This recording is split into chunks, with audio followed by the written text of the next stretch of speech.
Welcome to Your College Bound Kid, a podcast for parents, college counselors, students, and anyone who wants a weekly deep dive into the world of college admissions. My name is Lynda, and I'm originally from Michigan, now living in the St. Louis metro area.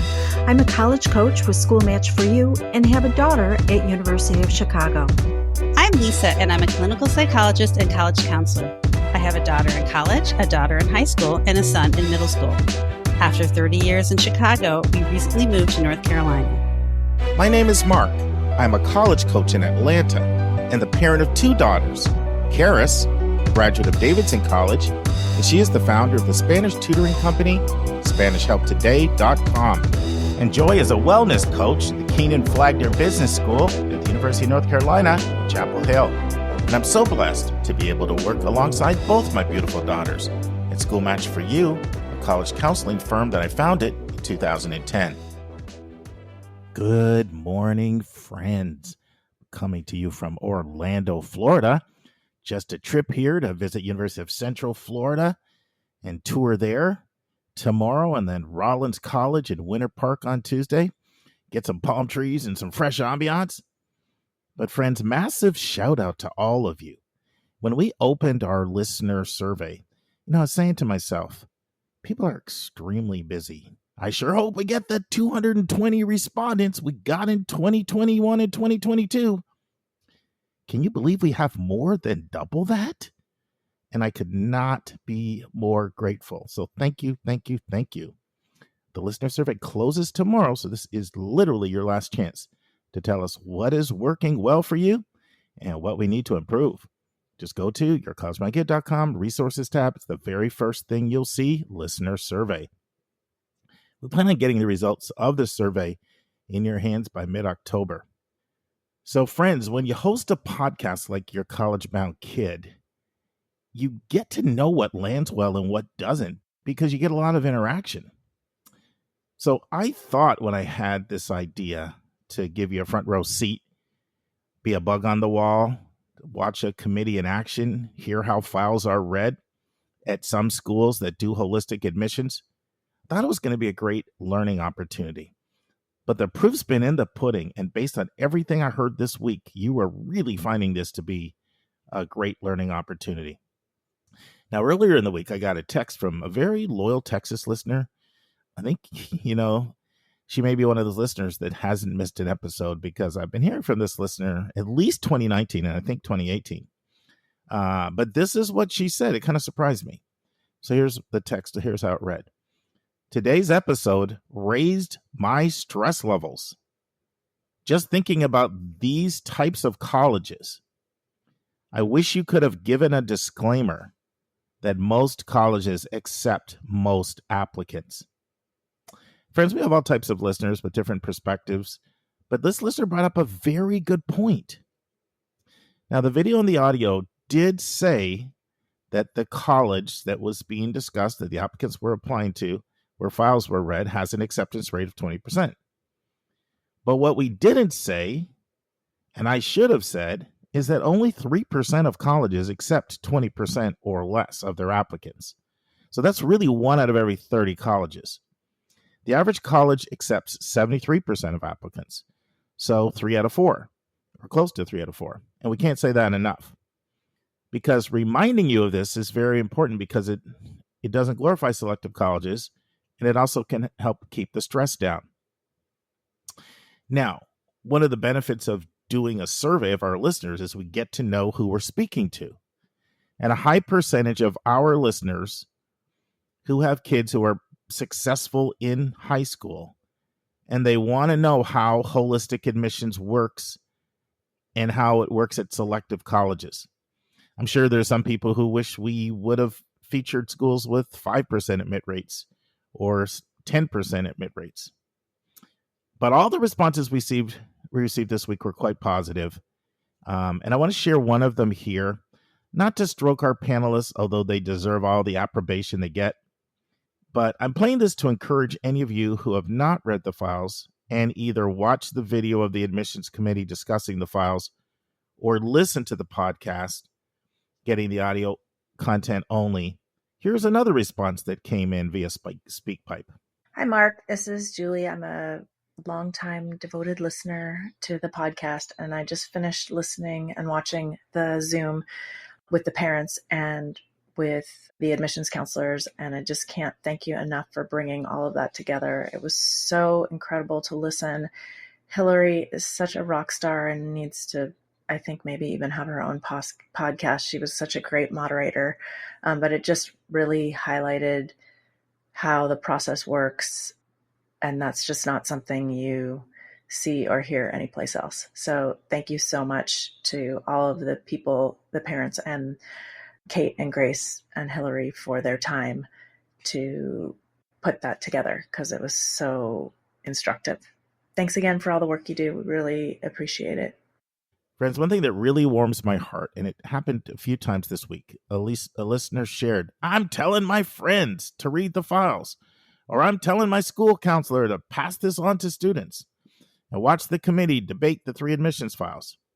Friends, if you want to have this experience, or if you want your student to have this experience, and I heard from several this week who said, "My student's going through the process," that also warmed my heart. Just go to yourcollegepunkkid.com, go to the resources tab, the third link, the one that says YCBK admissions case studies. When you click this tab, you'll see a link, and that link will take you to a Google Drive where you'll see the 3 files. Now, if you want to watch the committee discuss the applicants, when you go back to your collegepunkkid.com resources tab, you want to go to the second link, the one that says case studies, and you'll see the committee in action. My recommendation is that you do that you watch the video, because if you watch it on a laptop or desktop and you blow it up to full size, Hillary actually scrolls through and lets you see the application when they're discussing various parts of the file that relate to that application. I think it makes for the maximal learning experience. And if you're really hardcore, you can watch the video and listen to the podcast. All right, on today's episode, you will hear the committee discuss our second applicant, Alan Landon, who is very different and at a very different high school from our first applicant, Alana Anderson. But if you've watched the video, we want to have some new content for you on today's podcast. So this discussion will be the third thing you'll hear today. We'll start out by trying to implement some feedback from our survey. That is giving you more visit feedback spotlights, not just the interviews with the senior admissions leaders at the schools. So you'll hear Lynda and Lisa discussing Lisa's recent 7-college visit last week to New England.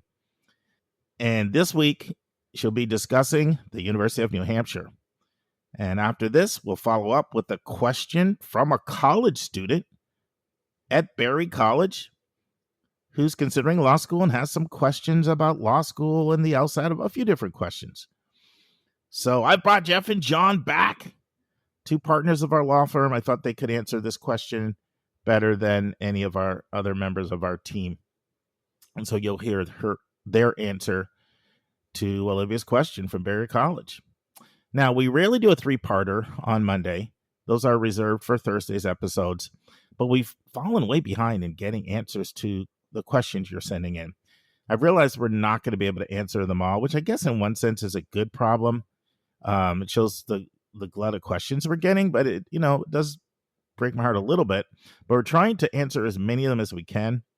So look for more questions from listeners on Monday's episodes, so you don't have to wait 6 months or longer to get an answer to the question, because some of these questions are really time sensitive. All right, let's dive in and hear from Lisa's visit last week to the University of New Hampshire. And now it's time for our College Spotlight of the Week.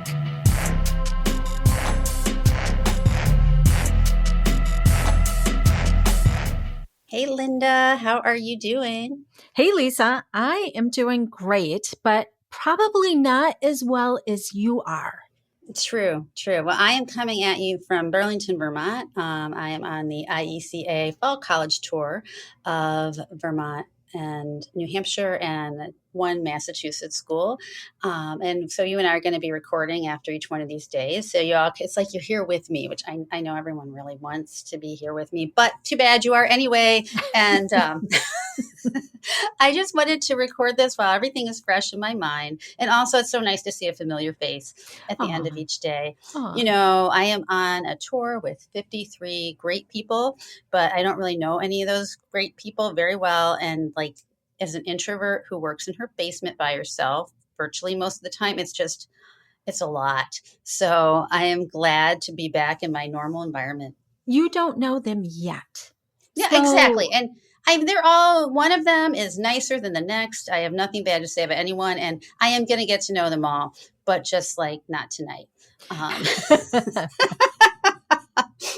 Well, thank you for taking the time and bringing me along on this trip I couldn't make. So yeah. I'm excited to hear about it. So I'm going to talk today mostly about the University of New Hampshire and a teeny little bit about Dartmouth because, you know, Dartmouth is like famous and people know lots about Dartmouth. And I know we've done a lot of segments in the podcast about Dartmouth, and Lee Kaufman himself has been a frequent contributor to the podcast. So I feel like people probably can get Dartmouth information from other episodes from better sources than me.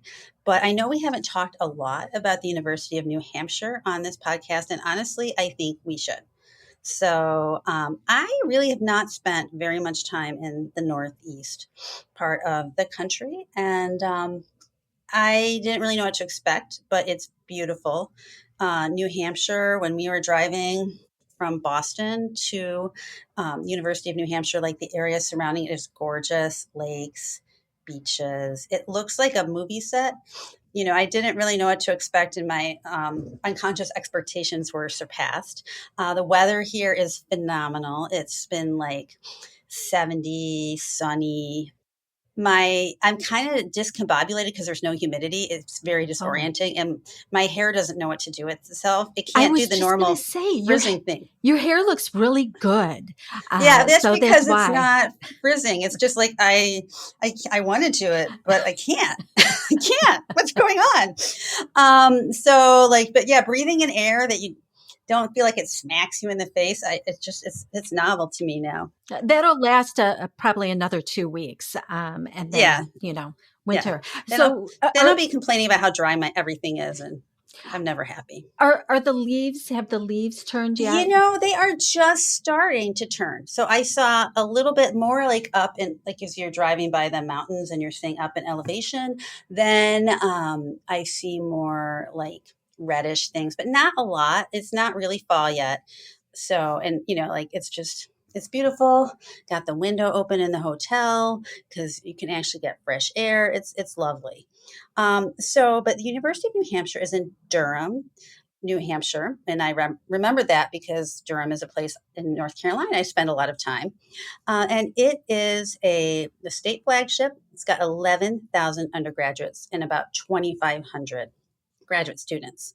And I think that, they say the things that sell their school are the size, the location, and the faculty relationships. And I definitely would have to say that I agree with all of those things. So I mentioned the drive is beautiful. It's 20 minutes from the beach. It is less than 60 minutes from Boston by train. And the train stops right on campus. You can hop on the Amtrak and go to Boston, and several times a day. You've got 45-minute drive to the mountains and 45-minute drive to Manchester, which is, I think, the commercial hub of New Hampshire.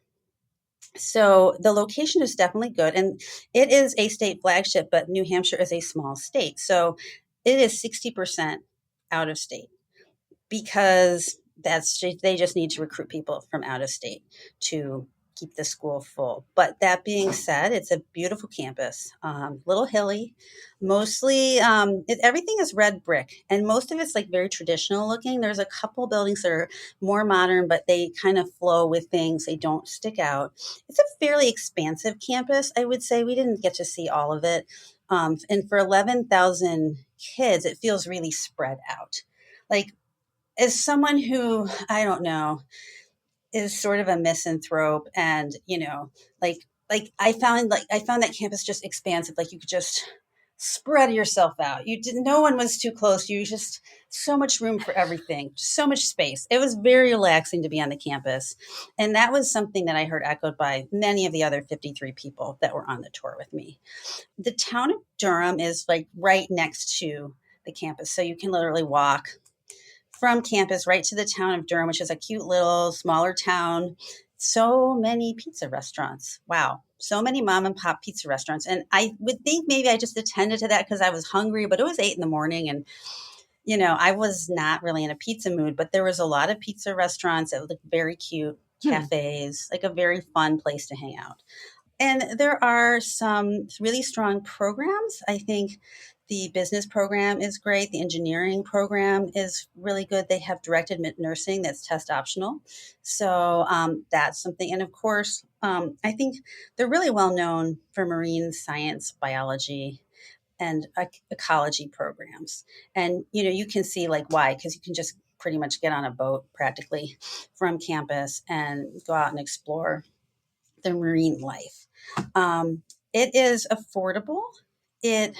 For in-state, it is $33,000 tip to tail, and out-of-state, $55,000.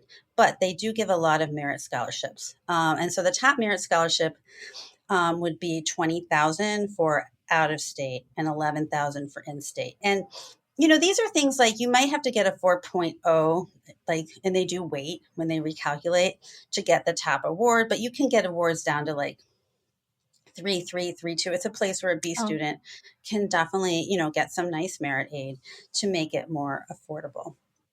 It has a very teaching-oriented faculty. Most people are there. They like to do research, but they also really like to work with undergraduates, and that is reflected in the type of research that they do. With only 2,500 graduate students, and predominantly those are in professional programs like maybe OT and things like that. So the research is done by undergraduates. And so a lot of kids, like the vast majority of kids, are doing research even in their first year, which is sort of rare for an R1 institution. And what's interesting is they have 5 schools.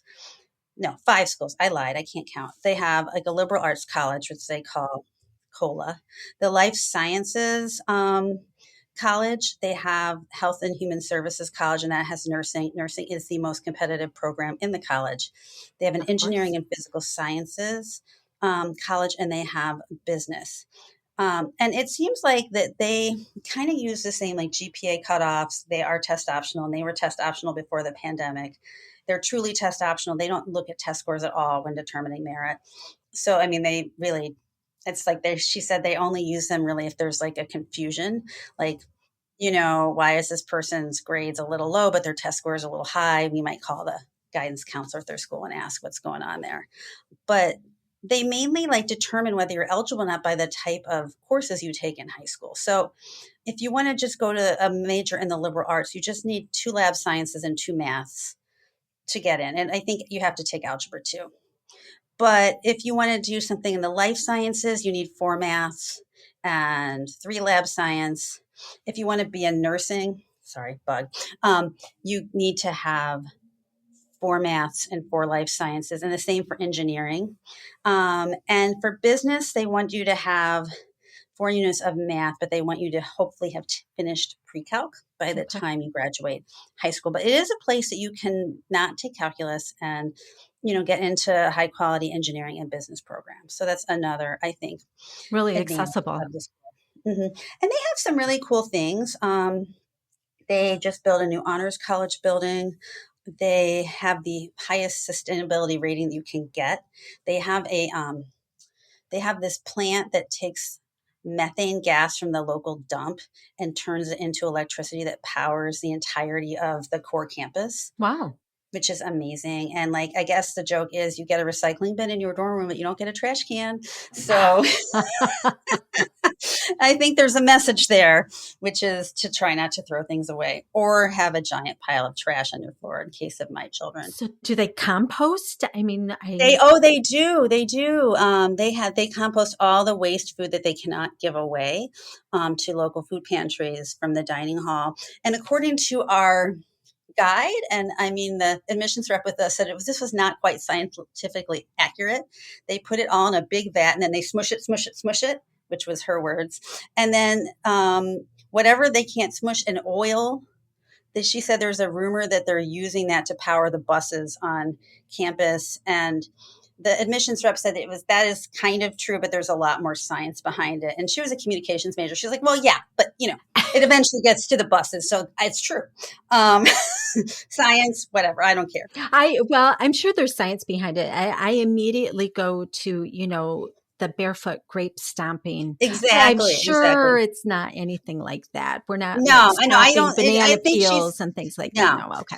And the rep said it wasn't really smush it either, but I prefer to think of it that way. It's more fun.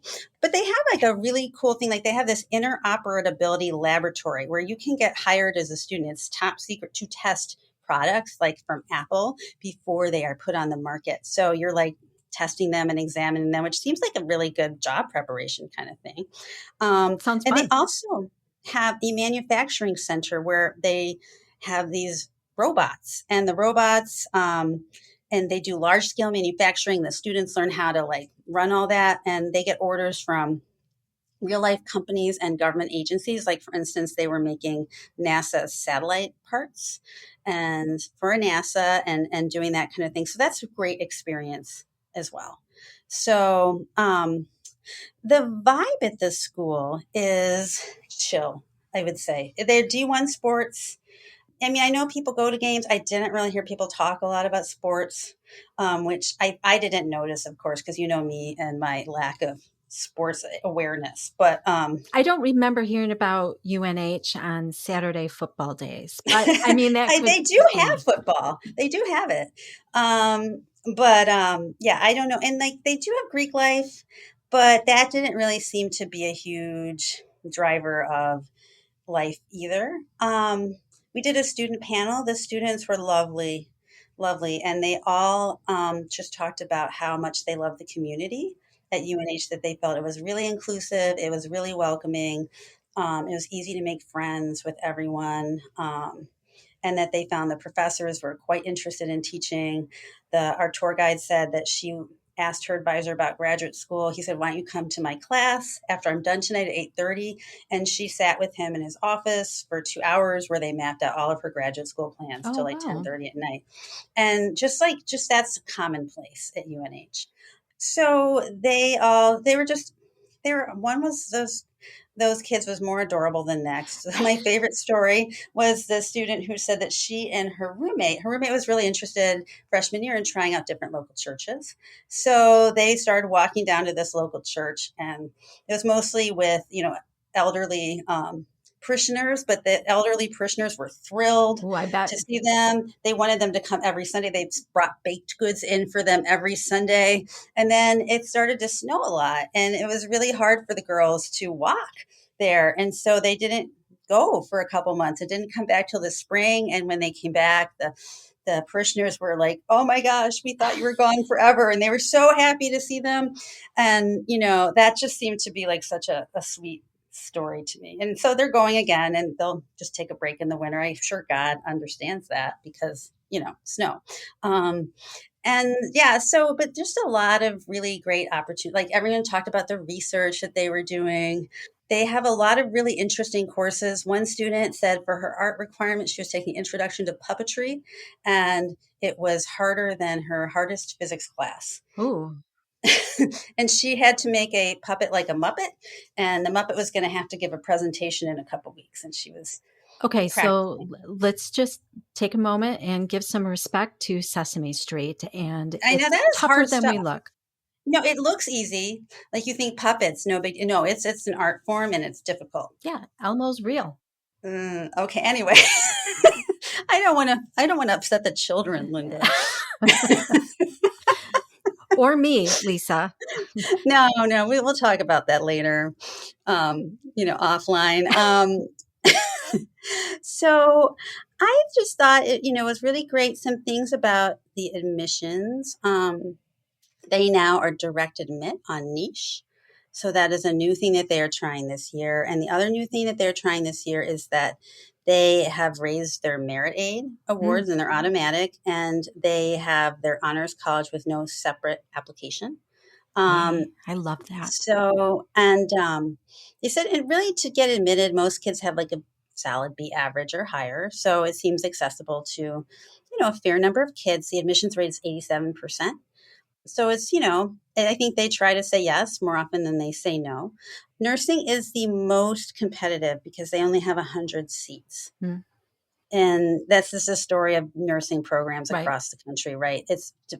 They only have so many labs and so many practicums. And But the fact that they're direct admit and test optional is kind of nice.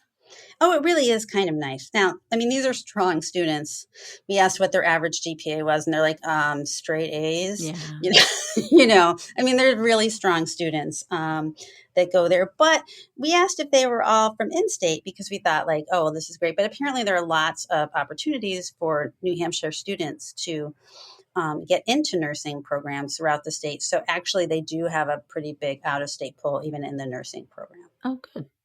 Yeah. And so I just think like if you are looking for a school where you have access to city, nature, you like a pretty campus, you want to feel welcomed. Maybe you aren't the top student in your class, you're a good student and, you want something that's affordable. I think this is a great school to consider. I think this is an underrated gem, honestly. And I just thought they had so much to offer, particularly if you're interested in one of their, programs that they're really good at. Oh, they also, like some of the girls were Homeland Security majors. And I don't know exactly what that is, but one student said they were researching things more like FEMA things, like how the rapid intensification of hurricanes, how like, we can adapt to that with our Homeland Security techniques and things like that, which I thought was super cool. They also have a good ROTC program that seems to get 5 stars as well. So it was a really great morning.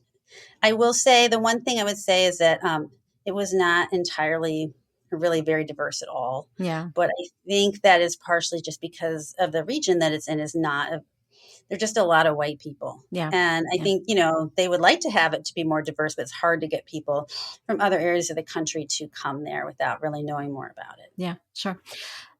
Lisa, I have a question, and I think it's probably one I feel I would get from students. How far away are the ski slopes? 45 minutes. Oh, really? That far? Yeah. Okay. Yeah. Okay. Because it's closer to the coast. Okay. It's hard to do coast and slopes like in the same. Yeah.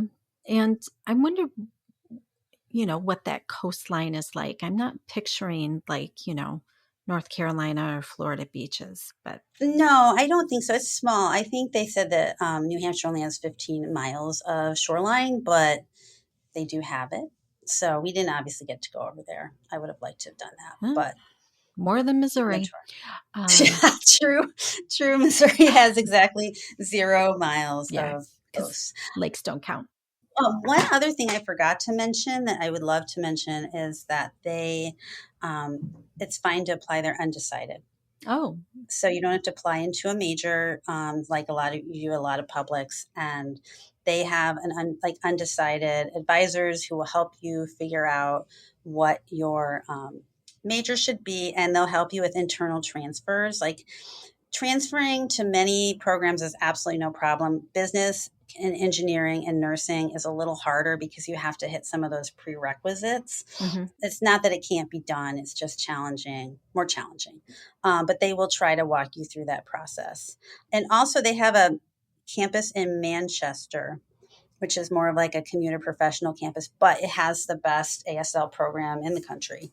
So if you're interested in learning sign language or, working with the hearing impaired, I don't know do you know the correct term? I don't know the correct term. I think hearing impaired. I don't know. I said it wrong, folks. I am sorry. Yeah. But correct us let me know. Write us and tell me what's the right term is. But anyway, if you want to work with a population who needs sign language, they can teach you how to do that. So what is dorm life? Do they guarantee housing for first years? Yeah. There's housing requirement for the first 2 years. Oh, good. And then from there, like some people choose to live off campus and some people stay on campus. It's sort of like a pretty even split. So you didn't get like a commuter vibe. No, it's not. It's definitely a residential college. And It's very like residential. There are lots of kids. They're there with their bikes or their scooters Yeah. or their mopeds, going from one end of the campus to the other. The main complaint that kids had there about the school is parking is hard. That's a complaint on every single college campus. So, I feel like if that's the worst problem you have, that's pretty high class, yeah. pretty high class sort of problem. So, definitely, if you're, I would check it out if you're anywhere around there. I highly recommend visiting. I don't think you'll be disappointed at all. It sounds lovely. I love schools that are that size. I think that's kind of the It's like the perfect Goldilocks. size. Yeah, it Yeah, really is. And it's a state flagship. So you get all of those benefits too. Lisa, sounds like you had a great time. I did. And they gave us sandwiches to go, Free food. which was really lovely. Free lunch. And they even had a little vegetarian sandwich with my name on it. Because Oh, I always worry when I go to these things that it's not a worry, it's happened many times. Some meat eater takes my sandwich and then I have no sandwich. But they nicely labeled it with my name. So people felt guilty taking my sandwich. And everyone said that their sandwiches was just okay. I had a hummus veggie wrap and it was delicious. see, I would And be the people were meat eater that would steal your veggie sandwich because I like those kinds of veggie sandwiches. Because usually, meat eater, I want the big barbecue sloppy, which they never have. So I would be the thief. Yeah. And now it's time for a question from one of our listeners.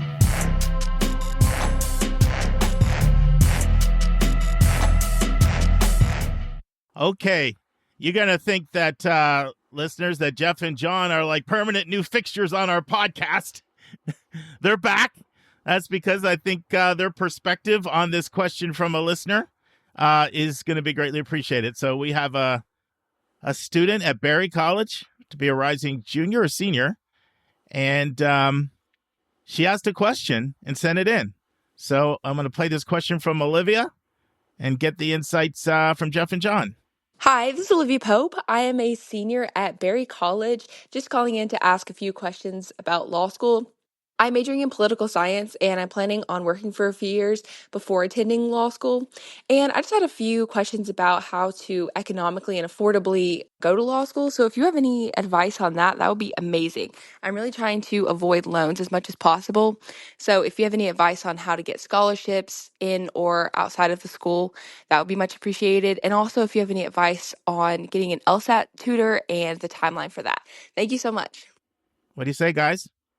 Well, I'll address the scholarships part of it. I had a merit scholarship to attend law school, and I think one of the strategies that you can address or that you can employ when choosing your law school and choosing where to apply is to apply to some schools that are not highly ranked schools, because especially if you are potentially capable of getting into a more highly ranked school, but you apply to some more lower ranked schools, it's just like college admissions where you got the buyers and the sellers, right, Mark? And Yep. the buyers are the ones that are willing to write those checks.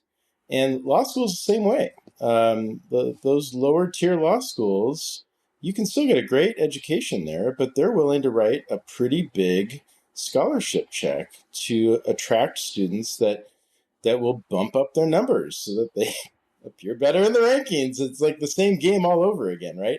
Yep. So that would be one of my pieces of advice would be to Be the big fish. Be the big fish, and just like you always advise your clients, Mark, is to have a wide variety of schools that you're applying to. Have your reach, but have your I forget your favorite term, Mark, for safety school, but Yeah, I hate that term. I know you do. Probable. Okay. Probable. Or likely. There you go. And probable. I'm going to do a whole interview on why I hate that term.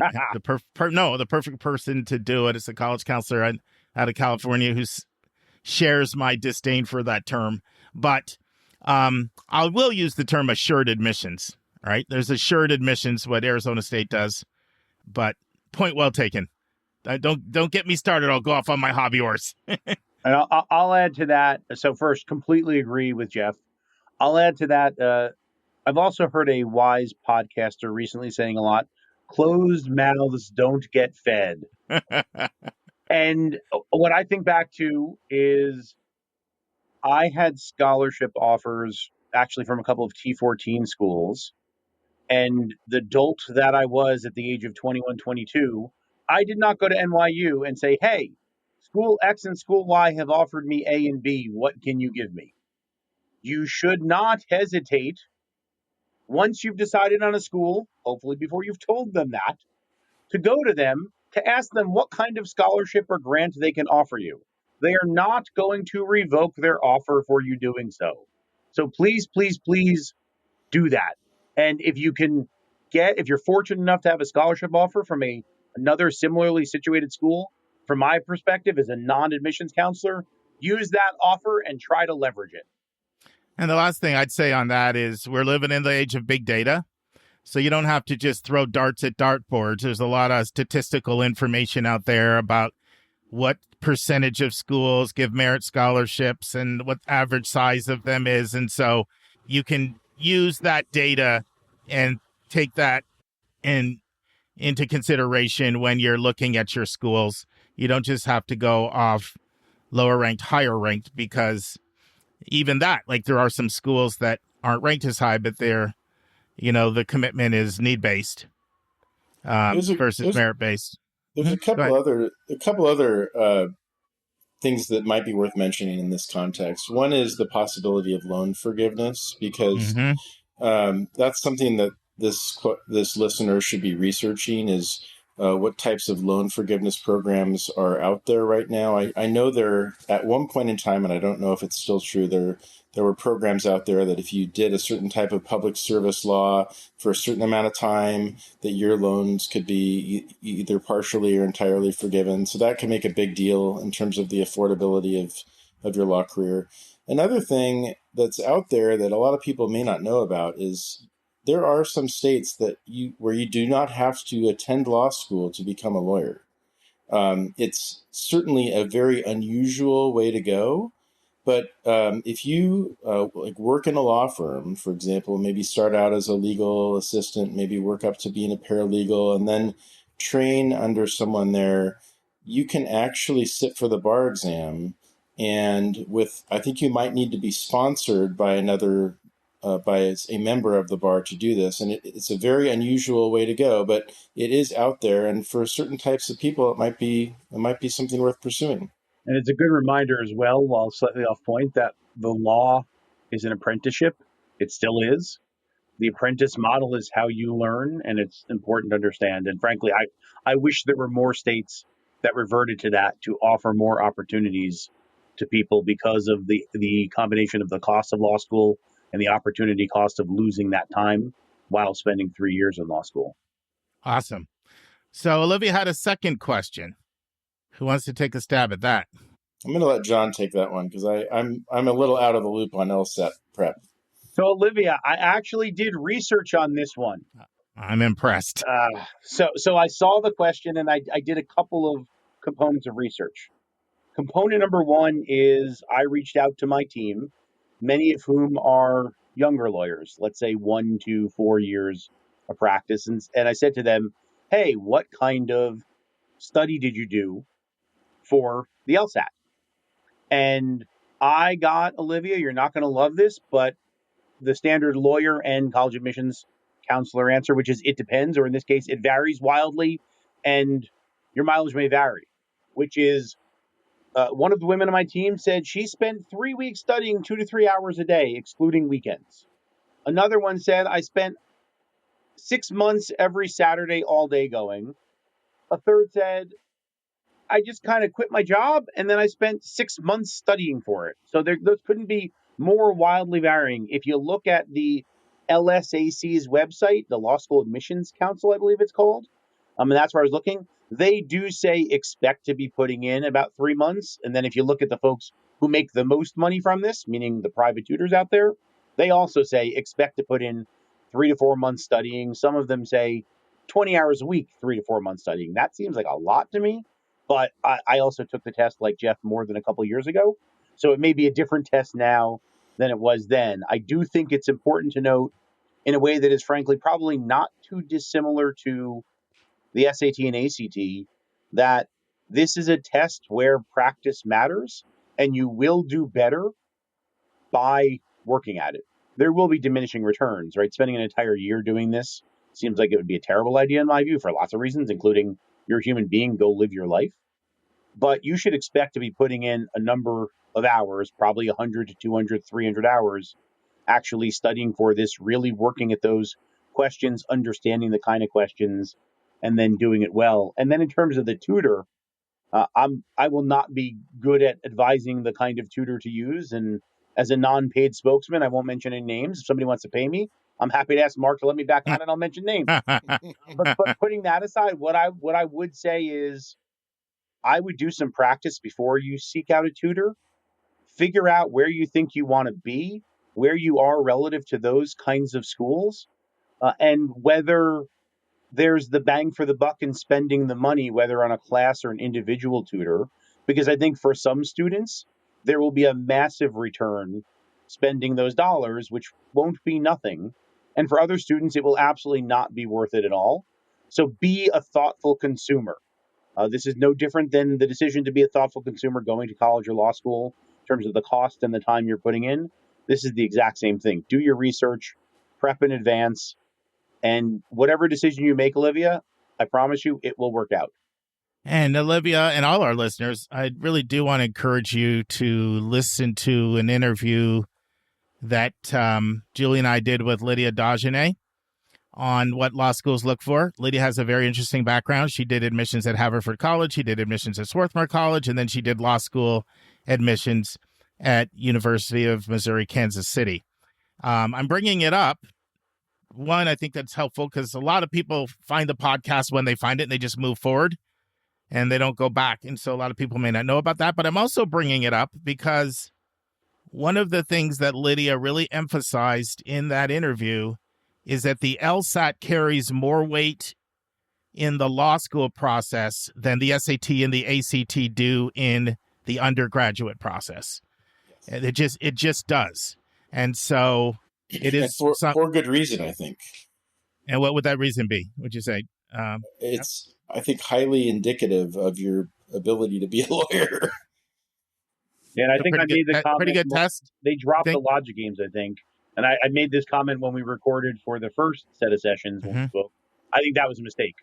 Not that everybody loved logic games, but I think particularly there, the ability to creatively bring together completely disparate facts to come to conclusions is a large part of what many of us do on a daily basis. You don't know the answers. There is no actual answer necessarily. Figure it out. And to Jeff's point, this is all about testing how well you can figure something out. You know, one thing I've noticed is someone who's worked with a lot of lawyers in my career, lawyers are the best researchers. Lawyers are researchers. I'm telling you, when I work with a family who's a lawyer, I mean, the spreadsheets they have and the depth that they go into, it's actually pretty impressive. So keep in mind, if you're going to be a lawyer, you're going to be a researcher. Yeah, that is definitely the case. I think Mark knows I had for my daughter's college admissions journey as a supporter of her process, but it was her journey. I started to help her out with a 200-row spreadsheet that went out to column GG of data per school, because there's no way an 18-year-old, 17-year-old can figure out how to assess 2,500 four-year degree-granting institutions. So I thought it would be fun to do. And that, if you need to know the insight of a lawyer, that's all you need to know there. Jeff, why don't you share what you did? Why don't you? Jeff might have one-upped you. Oh, really? I was going to say, driving his daughter crazy. Why don't you share the spreadsheet I sent you the other day, Jeff? Yeah, Jon and I are cut from the same cloth. I did some things that I don't even know if Mark knows about. I made a mind map for my daughter. I love it. Yeah.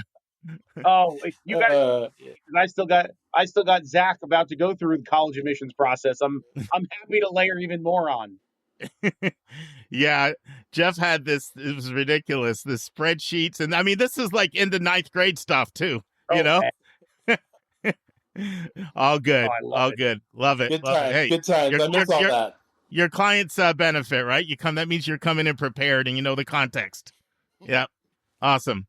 Well, we wish you best of success, Olivia. Thank you so much for sending that in, and enjoy your last time there at Berry College. Thanks, guys. Absolutely. Yeah. Lots of fun, Mark. Yeah, this is Yeah, it's a wonderful. lot of fun. Love doing this. Anytime you want us on to talk about anything, more than happy to do. This is a lot of fun. Well, I may take you up on that because you guys are really good. I'm not kidding. So good stuff.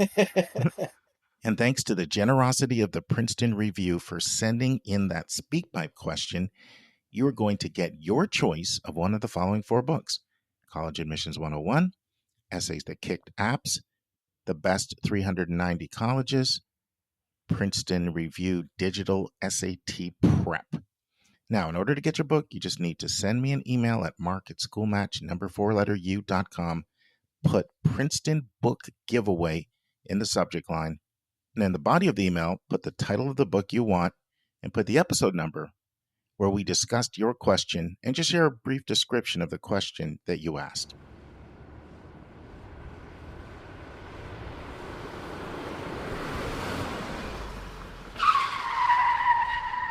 Friends, that brake screeching noise is a reminder to read the Alan Landon file first to get the most out of the next 17 minutes.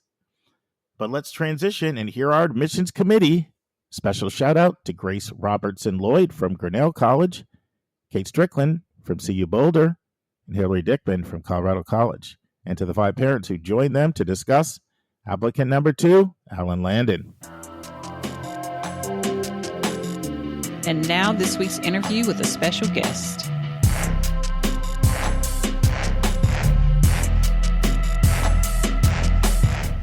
Okay, so that's the end of Alana's application. We went through that at a very luxurious pace because it was our first application to read together. So we're going to pick up the pace for the next 2 because we kind of have a lot of our questions answered about how we're reading the application.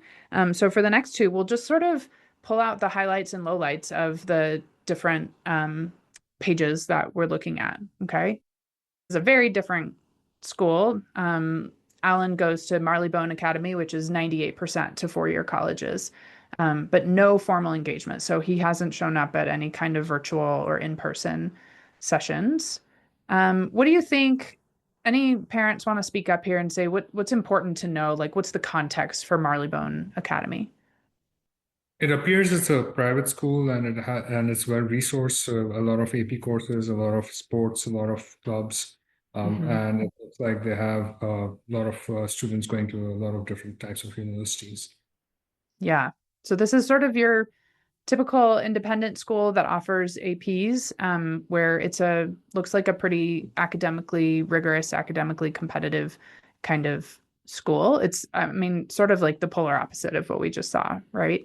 In terms of what we might expect that the students here are like socioeconomically, and the, percentage, it probably doesn't even say in here, like what the percentage of first gen students, not on there anywhere. So yeah, it's a very different kind of school. So we've got an idea of what's available to this student. And then we've got the counselor evaluation, out of order for some of us and right in order for one of us. So what do you see here? What stands out to you that you think is relevant here? That he got a scholarship. Yeah. That was interesting. Mm-hmm. Yeah, and it said on the profile 25% of their students are awarded scholarships. Yeah, went out of the way to kind of speak to somewhat softer start, suggesting that the transition was a bit of a challenge, but picking up speed, as the student was going along and improving. Yeah, so that gives us a little heads up about what maybe we're going to see on the transcript before we get there. The one thing I was maybe confused about with respect to one of these evaluations was, I think the evaluator talked about or recommended him to, he would be a great, math student in college. He's going to want to study math, but the students didn't seem to want to study math or pursue math as a major. They're going to pursue public policy or something to do with public policy and data, So that was odd to me that there would be Yeah. a letter of recommendation from someone that presumably knows the student and wants to write a recommendation on behalf, but then misses the student's objective in going to college. So there was that struck me as odd. Yeah, that can be a little something that we trip over sometimes when we're reading, but I try to put it in the context of like how my own kids interact with their teachers and their counselor, and that my kids didn't really ever get a chance to really deeply know their teachers and counselors, even when they were having recs written for them. And so like for my daughter who studied architecture in college, well, in high school, she made a documentary film. And so there were a lot of people who just sort of made the assumption that she wanted to go to film school without ever really asking her. I also like to give teachers and counselors credit for like that. Sometimes they get students mixed up. So they don't always know the student as well as they're trying to make it seem like they do in a letter. And I try to offer a lot of grace for that and let teachers and counselors sort of speak for a student when it benefits the student. And otherwise, I take the student at their word for what they're interested in. Other thoughts?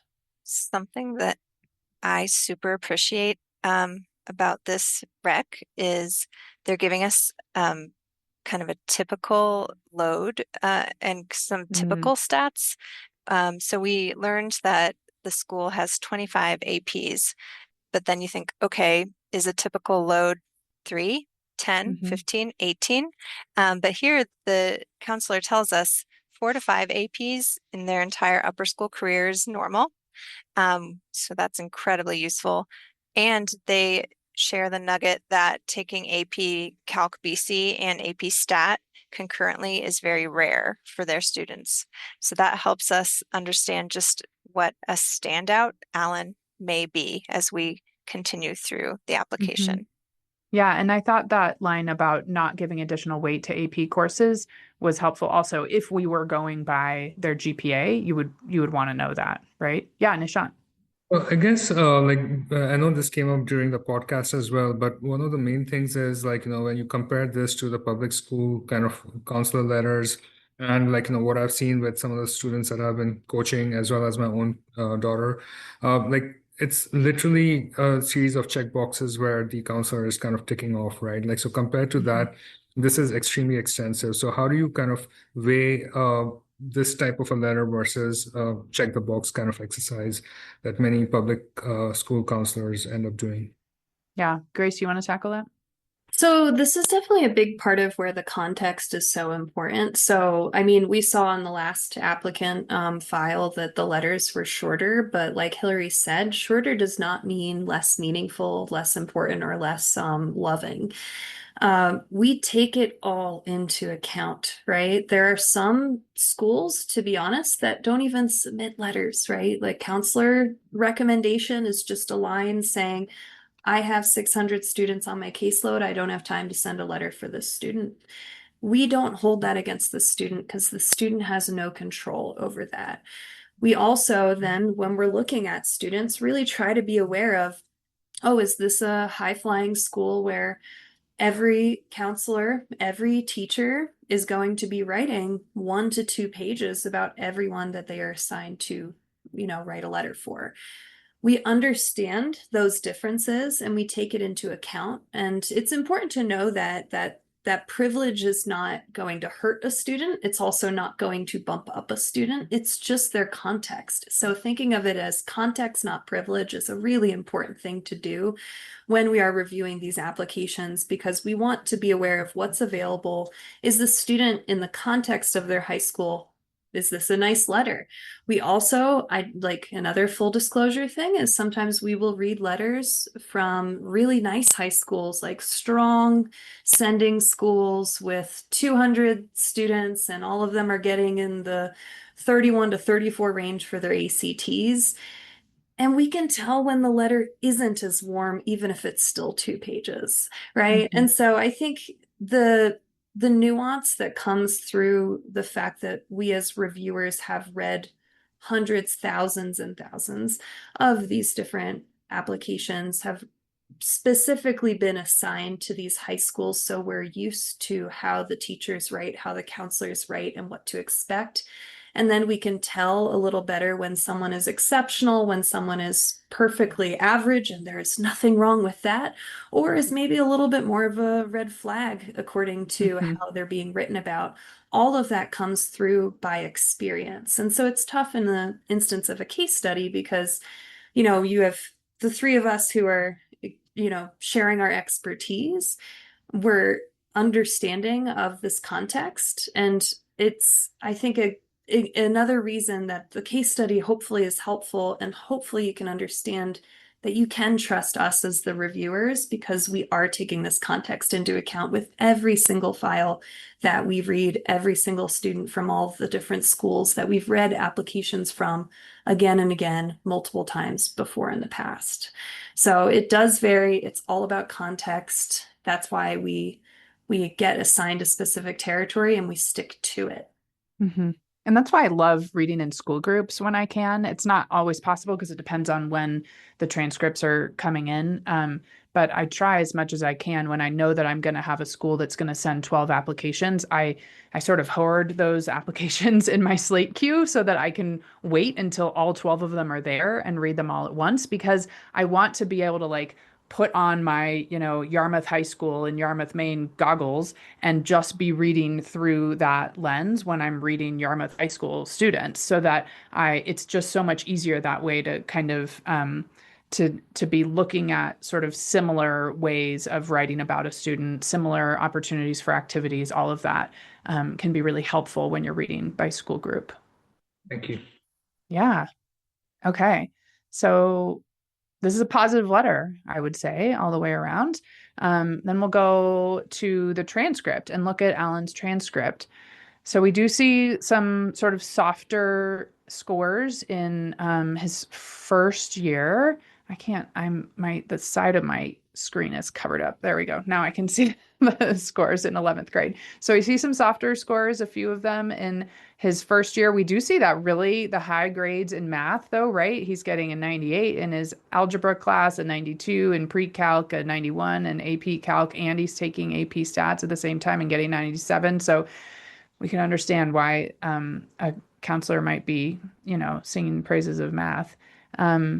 But he's got a pretty good varied schedule, and I would go through here and just count, right? How many classes he's taking in solids. So 1, 2, 3, 4, 5.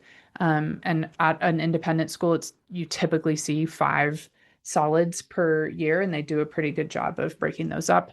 Friends, when Hillary uses the word solids, this is an admissions vernacular word we have shared years ago when we used to have an admissions vernacular up on every Thursday episode. Remember that, our longtime listeners? But if you're not familiar with that term, solids refers to core classes. And the 5 core classes are math, English, science, social sciences, which includes history, but is not limited to history and foreign language. Now, even here, it can get a little complicated because some schools will consider computer science to be a solid and some won't. But basically, those are the core or solids. He's got plenty of AP classes on his schedule to count as the most rigorous course schedule available. There Is there anything? Yeah. I didn't love about his transcript. Yeah. What? Tell me. One, I know that it wasn't required by school to take lab science after 10th grade, but he stopped science after 10th grade. Mm-hmm. And then he seemed to let his foot off the gas a little bit in 12th grade, and he has a study hall. So he could have taken a science during that study hall. He didn't have one in 11th grade. To me, it just looked like it fell off a little bit in 12th grade. Yeah, I would agree. It looks like the rigor is a little bit less in his 12th grade year. I also would want to go back to the profile and really understand what the senior research symposium is. At some schools, that is a really time-consuming kind of course where a student is doing a bunch of self-directed research and there's a project that goes along with it. And so sometimes that can be a reason why a student might sort of take their foot off the gas or look like they're taking the foot off the gas senior year because they're doing some other thing that's super time-consuming. And I can't remember if we read about that somewhere in his application so far, but that's a thing where I would be scrolling back to see what do I need to know about the senior research symposium. Fun, yeah. I apologize. I Yeah. kind of want to go back to our college profile, but I love what Mary brought up because I don't see physics as a class he's taken. Is that a big deal for us?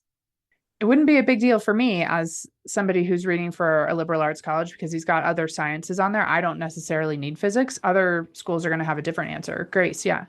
Well, I was actually going to say something else, but just for reference, on a lot of institutions, any multivariable calculus, linear calculus, or linear algebra, excuse me, et cetera, are counted as post-AP classes. They are beyond AP. So even though it looks like, yes, in terms of APs, he stepped off the gas a little bit, his love for math is coming through with this post-AP, very intense course that he's taking. And so I would definitely highlight that. To the science piece, it does vary institution to institution. Many institutions will want to see 3 to 4 years of a lab science on the schedule, regardless of if they're a liberal arts and sciences college or not. Health and guidance does achieve that, but you're right. I mean, for some schools, maybe computer programming would or would not count. They might be expecting AP physics because it's available, AP biology or something like that. They might be a little concerned about that. Just sort of how the student is going through their schedule, but the clear love for the student seems to be French and math, as far as I'm seeing, and taking advanced courses even beyond the AP level in both of those disciplines is an impressive thing to see. Yeah, for sure. And sometimes, like, we know that the student now has multivariable calculus, which they can use in a calc-based physics class if they do decide to take physics when they get to college, right? So they have the foundation that they need for going further in science if they need to or have to, depending on what they choose for their major. The intro to computer programming is interesting to me. Those, I think, computer science classes in high school can be all over the map. And so that's one place where, like, if your student is taking a really genuinely rigorous computer science class of some kind in high school, and it's not described well on the transcript or in the profile, and it's not an AP class, that can be a good place where you might want to make a note on the additional information section if it's genuinely a super rigorous comp sci type class. Okay. So, like, to me, I look at this and I think the student is capable of doing the work at my school. They've challenged themselves in some areas more than others. Certainly math, they've really challenged themselves, and we can see a real, like, yeah, passion, my least favorite word for math here. Okay. And then we get into the Common App. So we see that he's living in Baltimore. English is his language, born and raised Baltimore. He's lived there, looks like his whole life pretty much. We've got mom and dad here on the next page, and he lives with both of them. And both of them have college degrees. Dad has a law degree. So these are all helpful things to know. He's got twin brothers who are 12 years old. And then we've got some information about his schedule this year, which we have already seen on his transcript, and then says that maybe he wants to do something with data analysis for a career. Great. He submitted his ACT score, so he's got a 31 ACT. I don't remember, did we have I'm going to scroll. This is going to be annoying to watch, but do we have an ACT range on our profile? Or we just said, oh yeah, we do. So 29 to 34. And where was he sitting? A 31? Is that right? Yeah. Yes. And our high school shows what the average score was as well. Oh yeah. Let's see. Do I need to keep scrolling? Tell me if you see it, what it was. Oh, there it is. So their average composite is a 28.5. So he's outperforming his peers, right, on his ACT. So great. That's good. That's what we're looking for, is the context. Something that jumped out at me, just kind of intriguing, like not a negative at all, but for his clear love of math and how much he's excelled, he actually did better on English, the English subject test, than math. Yeah. Even after taking the test twice, which I was like, oh, I mean, I think that could maybe lean towards like good liberal arts fit still. But I was surprised. Yeah, that's pretty fascinating. And then we've got some AP exams there. All right. And then we get into his activities. So what stood out to you guys on the activities? I guess the thing loves math. Yeah, I was going to say that's the thing that stood out to me. Definitely 4 years in the math team. Obviously, debate was something that he was interested in. Yeah, it's fun to see both of those on there, right? That he's super into math, but he's also seems to really love debate. And that maybe speaks to that higher ACT score on his English section, because he's clearly got the verbal skills, because in 2019, I made it to nationals, he tells us. So that's exciting to see on there. I always love seeing a student ambassador. This tells me that the administration at his school trusts him to be the person who introduces new people to his school, which that really says a lot to me, just about the kind of student who that is. At CC, the GSA club, this advocacy part would be helpful for us to know, because CC is a place that really values students who are working for social justice. So I would probably highlight that for my colleagues to see. Kate, go ahead. Oh, just about the ambassador, that we can see it doesn't take up very much of his time, but the counselor had told us it's an honor to be selected. So I think that kind of bumps it up in importance to me. Yeah. And I would just really quick highlight that all of those different activities are activities that are done with other people. That's something that my institution cares a lot about. Like, how does this student work within their community? How do they build communities within their community? And the fact that none of these are solo activities, but all of them are either about working with other people or supporting other people. That is a really impactful, beautiful thing to see on a farm. Yeah, for sure. And I can tell that he's busy outside of school. He's not too busy. He's not overdoing it. But I can tell he's also not just like sitting around, right? Just good to see. All right. And then we get to the essay. What stands out here? I thought it seemed like he had a clear idea of what he feels he wants to do. And definitely ties in, the math, the politics. It makes a lot of what, the other elements of the application. I think it ties it together.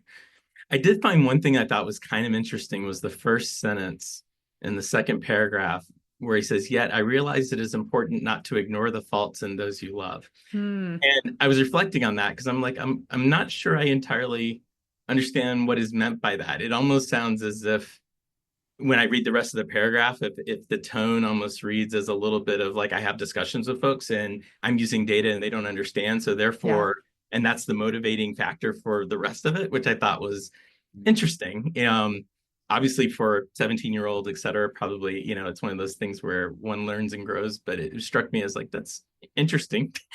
Yeah, that was the first thing that I thought of when I read this essay. Also, Chris, I remember thinking, ooh, is this student going to be the one who's like, I think he says in here somewhere, like, I don't think I'm always right, but does he really not always think that he's right? Like, I kind of got that feeling from it too. And is this going to be the kind of student who will listen to others in his class, or is he going to speak over others? And so I had a little, like, I wanted to kind of keep learning about him after I read this, because I could see obviously has the passion for politics and data and the way that those things come together. And that's awesome. And also, is he going to be the kind of student who's going to, add to the conversation on campus, or is he going to sort of overwhelm the conversation? So Hillary, compared to the previous student that we looked at, like, this is where I felt like, the person wasn't coming across as a three-dimensional person, right? Like, it was mostly about what he was interested in and, how he kind of approached things on a day-to-day basis, but that three-dimensional character wasn't really built out in this particular essay. Yeah, it was definitely a much more focused essay and more, I don't know, had a sort of a stronger voice in some ways, and very much in one kind of narrow area. One thing just to note also, while it does touch on statistics, but I think it's interesting that it's not about math. And we have been talking about math, right? Throughout this whole application. So it kind of adds a different dimension to the file. And one thing that when we're reading files, I always like to find is a through line, like the story, the thread that connects everything. So we're seeing that it's not math to the exclusion of only mathematician style math, but actually statistics, data analytics, politics, etc. And that's kind of a fascinating, different dimension to the file that we haven't seen through the other more static pieces like the transcript. Yeah, for sure. All right. No disciplinary misconduct. And then we get to his supplemental essay. So at that So point, what do we hear there? Question. Yeah, go ahead. Would you look to see if he took AP Gov and if it was offered? Or Not not in the really? 8 minutes that I have to review. I get it. I probably wouldn't, because I remember that he's doing debate, right? And so whether he's like, I'm going to sort of make the assumption that that those interests are showing up in multiple places, and whether he chose to take it or not, or if he had a scheduling conflict and maybe wasn't able to get in. That's one thing that is often hard to see in a transcript, is what the student actually had to choose from, because there may be on paper the choice to take AP Gov, but what if it was at the same time as his multivariable calculus class that he really wanted to take, or whatever, right? And he had to make those choices, and those aren't always well detailed in the application. All right, what do we see in the sup? I thought to an extent, Hillary, further to what you said before, because you wanted to read a bit more and learn more about him, he seems a bit more open to other people's views, at least in the supplement, than perhaps he came across, maybe even inadvertently in his personal statement. Yeah. The line about recognizing that the presence of an alternate viewpoint is often what makes my argument stronger. Like he has to hear other people's viewpoints in order to make the strongest argument. I don't know. Again, with this one, I keep going back to, it doesn't seem like he was committed to going across disciplines. He talks about doing an art class. He didn't take one that I remember in high school when he had space to do it. I don't know. Like to me, it's words on a page, and yeah, I didn't see it through his application. Yeah, it's always so hard to know. Is a student saying this because they really believe it, or are they saying it because they think that they have to, but not seeing it through the rest of the application, I guess, can tip you off that way. Yeah, fun. The other thing is, how does it land to you when he says his Spanish is muy malo, but I know that continuing education in language and culture will help me learn, how to effectively communicating with stakeholders in a minority group that's becoming an American majority. Like, to me, that doesn't show academic curiosity. It's more of a means to an end. Goal-oriented. But is that a good thing or a bad thing in this kind of context? I don't. Yeah, it a little bit rubs me the wrong way also, I think. But what do you guys think? Yeah, he took French too. He could have just as easily talked about how he wants to continue learning about French, but instead went that way. That's weird. Yeah, I guess French would have come across as more genuine, right? Versus talking about Spanish because it's something that he has to do in order to be able to function like politically. Yeah, I think you could take that phrase as being too flippant, but also weirdly kind of grounded and self-effacing. Like, I think it could go either way. Yeah. I feel like this short answer is a little bit of a missed opportunity because it does repeat quite a bit from the Common App. And I know that students these days have to write so many essays. But if they think of each prompt is giving their reader a chance to get to know them better. And I felt like this was, it teased out a few more things. But I think knowing, okay, what is my Common App focused on? Even if the question that you get for a certain institution is kind of similar, that's when maybe you brainstorm a bit more about how can I use the prompt still to show a bit another side of myself. Yeah, that's such a great point. Thanks, Kate. I sometimes wonder I don't know, you could probably answer this, Kate. Well, maybe you just did. At CU, you guys are admitting by school, by major? right? And so even in that situation where you're looking for someone who's like, it's very clear that they are for sure going to be an engineer and want to stick with engineering, even then, it sounds like you still want to see them use the different parts of the application to show different sides of themselves. Would you say that's true? Yeah, definitely. Yeah. Yeah, that makes sense coming from my context, where obviously in the liberal arts, we're looking for all those different things. But I have wondered about that in a context where you're admitting by major. So thank you for adding that. It was funny today before we met, I was going back over the materials and I was like, wait, I didn't note down all their majors. And then I realized they didn't have to put it. Yeah. And that's a question that we get a lot because we offer an opportunity on our application for students to say what they think they probably want to major in. And students are always asking, like, what should I put for that? And I'm like, I don't care. Don't put anything if you don't want to. It doesn't matter. Okay. And now we've got a recommendation. Anything stand out here? Consistently scores in the top 25% of the class. There's another one. Somebody writing these recommendations was really into where the students are scoring in the top 25% of their class, which is not something that I ever actually remember seeing in I worked on this one, like intellectually curious, that, he did go above and beyond on math. I know across both of his recommendation letters, I didn't love, none of them were 11th grade teachers. I would have liked to have known more about what kind of a student is he now, as opposed to like how did he work with the dean of admissions or with a lower grade teacher. I would have wanted to know more about now. Yeah, and so this teacher who he has, this is for the multivariable class, right? Which is his senior year, but they didn't have him during his junior year, it looks like. I don't think they tell us.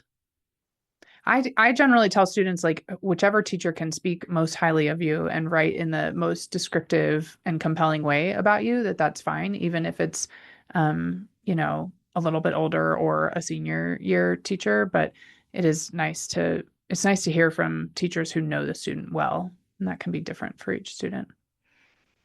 All right, let's look at the next that one. I thought it was the person from the admissions office, but that was his teacher. Oh, yeah.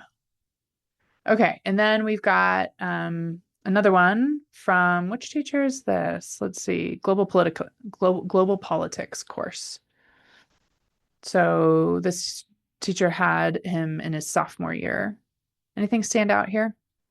I would say this teacher inadvertently addresses that fear that we were talking about earlier, or that, that question we had about whether he would be dominant in his opinions, saying like, I get it.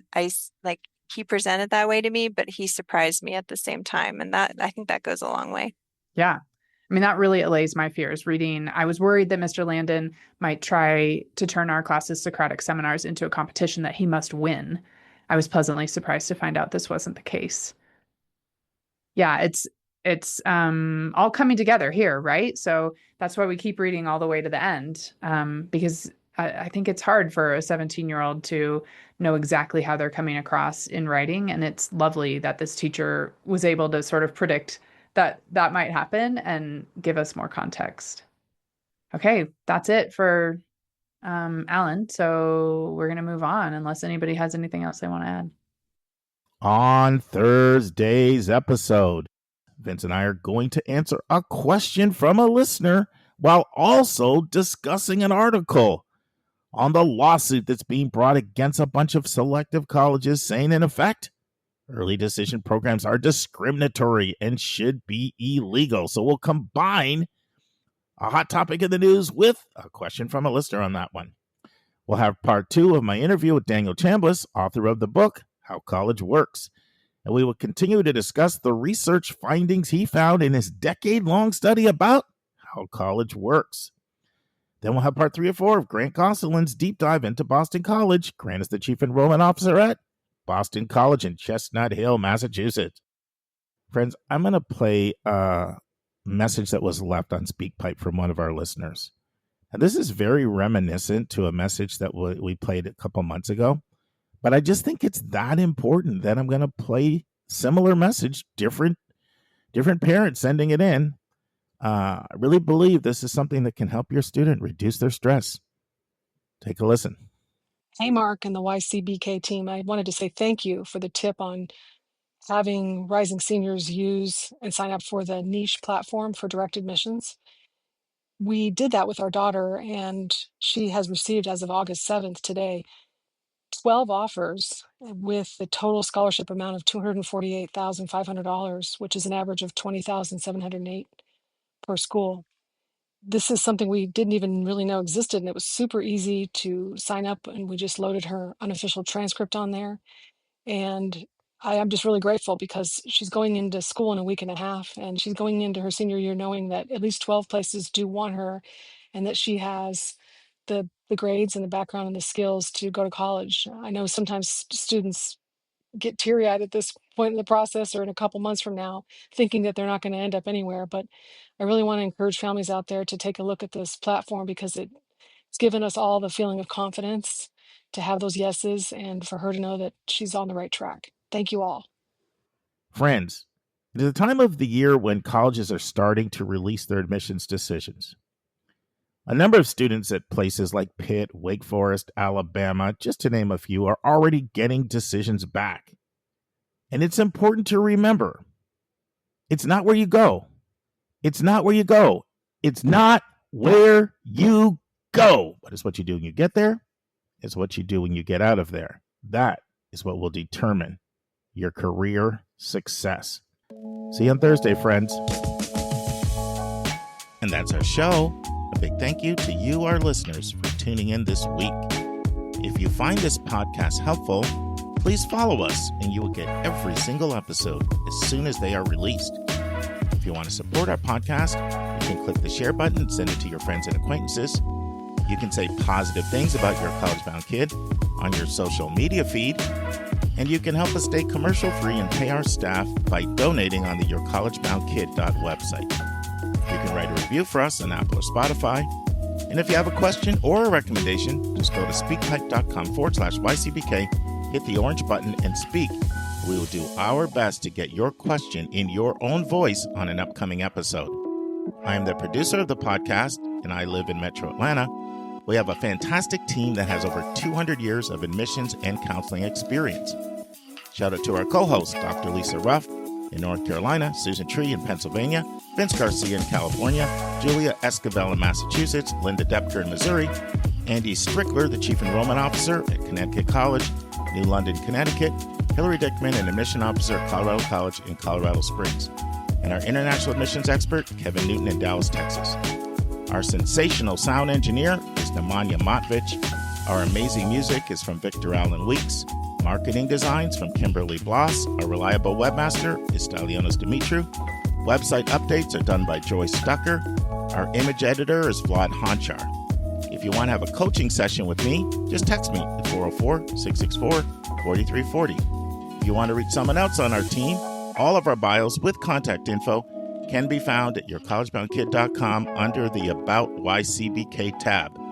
If you want to get our free monthly YCBK newsletter, YCBK Plus, it is also under the About YCBK tab. If you want to see our recommended books and websites, they are on our website under the Resources tab. While you're on our website, check out our hundreds of interviews in their entirety. Check out our college spotlights, our blog, and our upcoming events. We think of you as our listening family, and we look forward to meeting with you every single Monday and every single Thursday.